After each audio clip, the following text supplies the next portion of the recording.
वडोदरा के ward number 14 में गंदे पानी की समस्या का सामना निवासी कर रहे हैं। तब आज कांग्रेसी कार्यकर वार्ड नंबर 14 की कचहरी पर बोतल में गंदा पानी लिए हुए पहुंचे थे और वहां पर इस मुद्दे को लेकर कांग्रेसी कार्यकरों की ओर से आवेदन पत्र दिया गया था। दरअसल बीते काफी वक्त से यहां पर नल के जरिए गंदगी युक्त दुर्गंध युक्त पानी आता है, जिसका इस्तेमाल लोग नहीं कर पा रहे हैं और स्थानीयों के आरोग्य के सामने भी गंभीर जोखिम खड़ा हुआ है।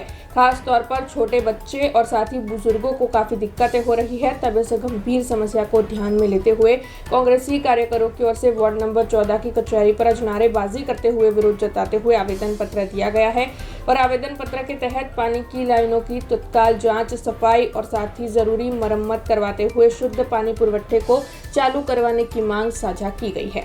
હું હમણાં જ આવ્યો, સાઇટ પર હતો, એ લોકોનો ફોન આવ્યો એટલે હું તરત સાઇટ પરથી અત્યારે આવેલ છું। તેઓ મને પાણી બતાવ્યું છે। મેં એ લોકોની રજૂઆત અંગે પૂછા એ લોકોને કરી।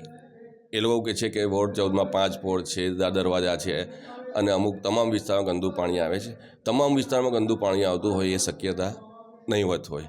જે એરિયામાંથી અમારી પાસે ફરિયાદ આવે છે, અમે અને પાણી પુરવઠા વિભાગ સંકલન કરીને એનું નિરાકરણ હંમેશા લાવીએ જ છીએ।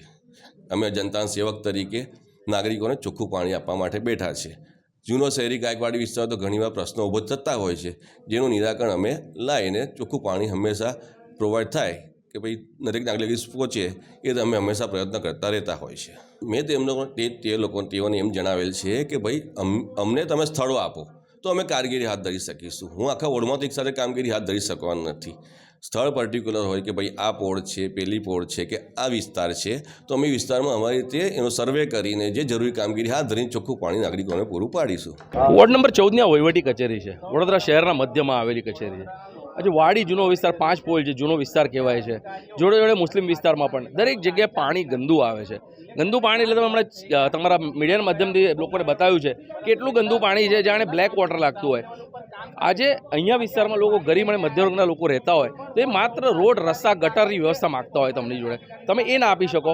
સર સયાજીરાવ ગાયકવાડને યાદ કરવા માગીશ કે જેણે સુંદર વડોદરા આપ્યું, ગટર વ્યવસ્થા આપી, પાણીની ચોખ્ખી લાઈન, આજે આજવા સરોવરથી હજુ પણ વડોદરાને સંપૂર્ણ પાણી સપ્લાય થાય છે, રોડ રસ્તા સારા આપ્યા। તો આ રજૂઆત માટે વારંવાર કચેરી આવવું પડે, ખૂબ જ ખોટું કહેવાય। કરોડોના ટેક્સ લો છો, આજે જોવા જાય 5,500 કરોડનો ટેક્સ એટલે ટોટલ 5 વર્ષમાં 27,500 કરોડનો વેરો તમે બજેટ વાપરો છો।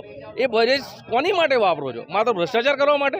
આજે થોડા દિવસ પહેલાં તમે જોયું કે રોડ રસ્તામાં પણ મસ્ત મોટા ખાડા હતા। તો આજે મુખ્ય મુદ્દો પાણીનો એટલે છે કે નાના નાના ભૂલકાઓ ઘરે આ પાણી પીને બીમાર થાય છે, બીજો ઓપ્શન નથી। આજે જગ મંગાવવા પડે છે, દરેક મધ્યમ વર્ગ એ પરિસ્થિતિ સોંપવી નથી શકતો એટલે ગરમ પાણી ઉકાળીને પીએ છે, પરંતુ તેમાંથી કેટલાય બેક્ટેરિયા નાશ નથી પામતા। નાના નાના ભૂલકાઓને ભોગવાનો વારો આવે છે।